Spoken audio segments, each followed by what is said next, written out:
Good morning student. आज हम लोग का टॉपिक है entrepreneurs development, ED, semester 1, CCF.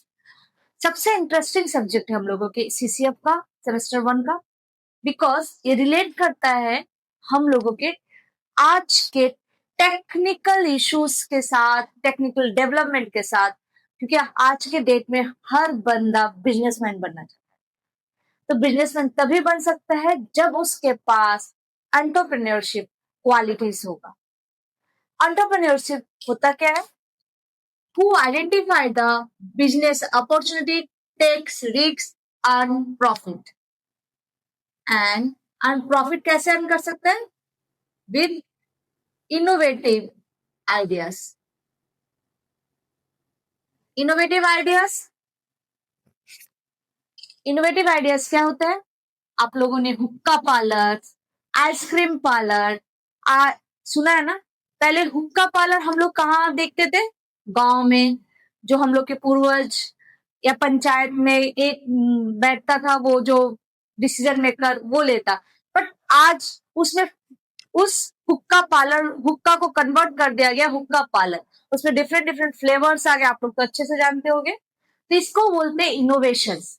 ये एक एंटरप्रेन्योरशिप जिसके अंदर क्वालिटी पॉजेस करता है वही कर सकता है।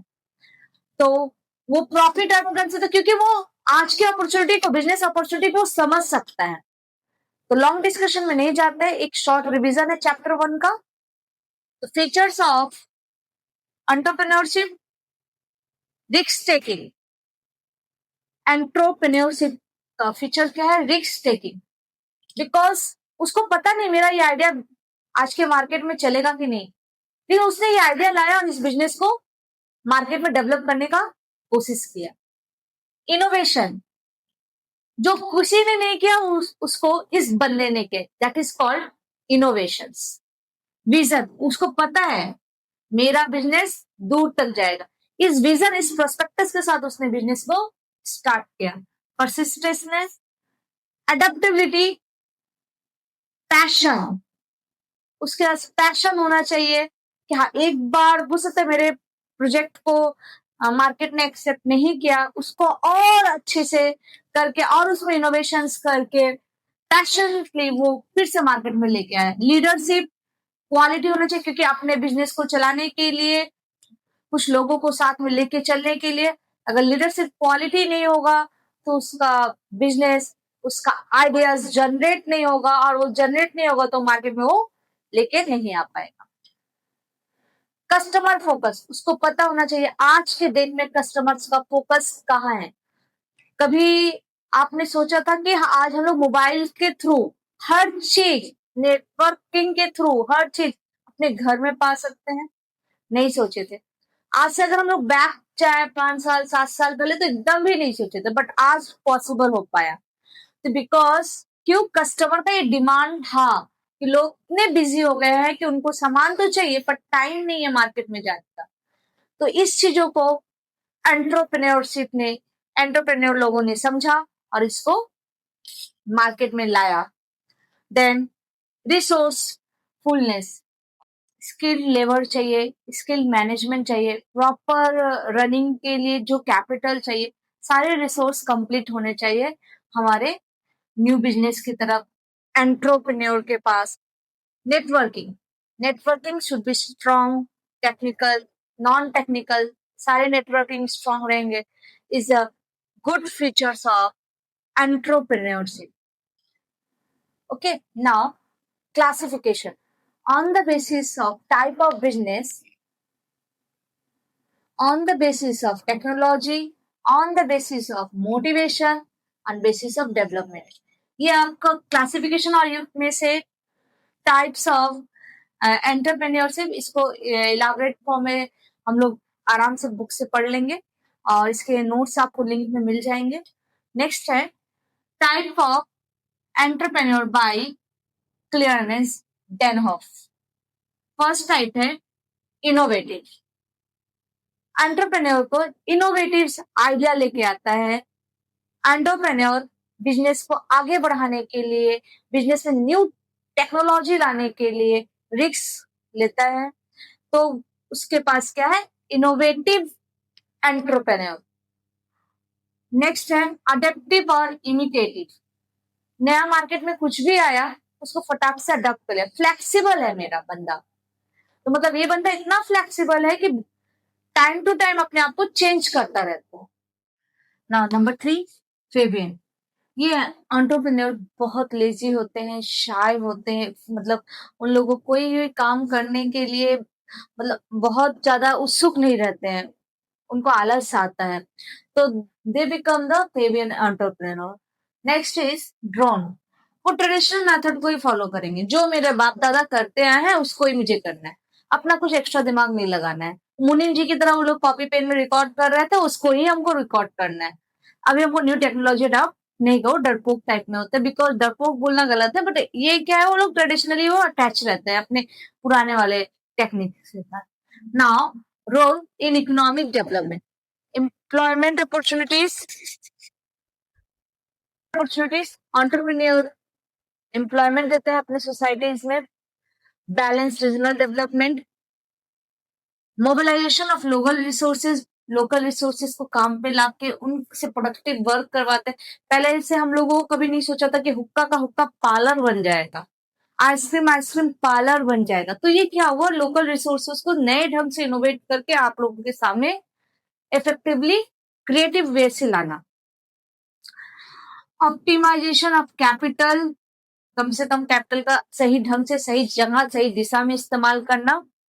प्रमोशन ऑफ एक्सपोर्ट, बाहर के देशों में बाहर के कंट्री में अपने सामान को भेजना। कंज्यूमर्स डिमांड को फुलफिल करना, उनके आज का जो डिमांड है उसको कंप्लीट करना। Social advantage, increase per capita income, per capita income को बढ़ाना, कंट्री के जीडीपी को इंक्रीज करना। Entrepreneurship is like a entrepreneur but it is not entrepreneur because ये ऑफिस में काम करता है, वो entrepreneur को सपोर्ट करता है। That is the reason an entrepreneur is like entrepreneur but instead of starting their own business ये काम करता है entrepreneur के। इसका डेफिनेशन आपको लिंक में दिया हुआ है। Factor affecting entrepreneur growth, market demand, market demand को समझता है एंटरप्रेन्योर, उसके हिसाब से वो इकोनॉमिक एक्टिविटी करता है। एक्सेस टू कैपिटल, कैपिटल को हैंडल करना है, access of capital. Then next topic है government policy, laws and regulation increase करना, उनको समझना, उनके फेवर में पॉलिसीज लेना। टेक्नोलॉजी डेवलपमेंट पे फोकस करना, अगर अच्छे टेक्नोलॉजी के साथ एंटरप्रेन्योर काम करता है वैसे it will be developed. Technology के ऊपर ध्यान रखना। नेक्स्ट टॉपिक है एजुकेशन स्किल, नॉलेज बहुत जरूरी है, without knowledge no business can easily run. Networking support, आज के डेट में नेटवर्किंग, विदाउट नेटवर्किंग सपोर्ट कोई बिजनेस सक्सेस नहीं कर सकता। तो नेटवर्किंग सपोर्ट बहुत जरूरी है for the guidance and advice and opportunity.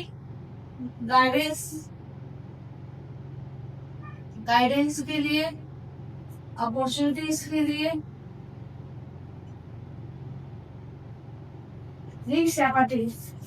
Risk लेने की भूख होनी चाहिए। हाँ, मैं रिस्क लूंगा और मेरा बिजनेस कामयाब होगा, ये जज्बा होना बहुत जरूरी है। Capital formation, capital formation business जब भी स्टार्ट करते हैं और हम सोचे कि तुरंत मेरे पास प्रॉफिट आ जाए तुरंत, कैपिटल फॉर्मेशन मतलब कैपिटल लगाना है और उसके बाद कैपिटल ग्रोथ भी करना है। This is called capital formation.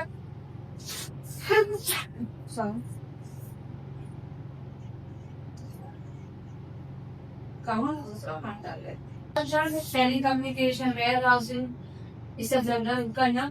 तो this all this factor affect the entrepreneur growth. Innovation, implementation of new ideas at individual group or organization at level.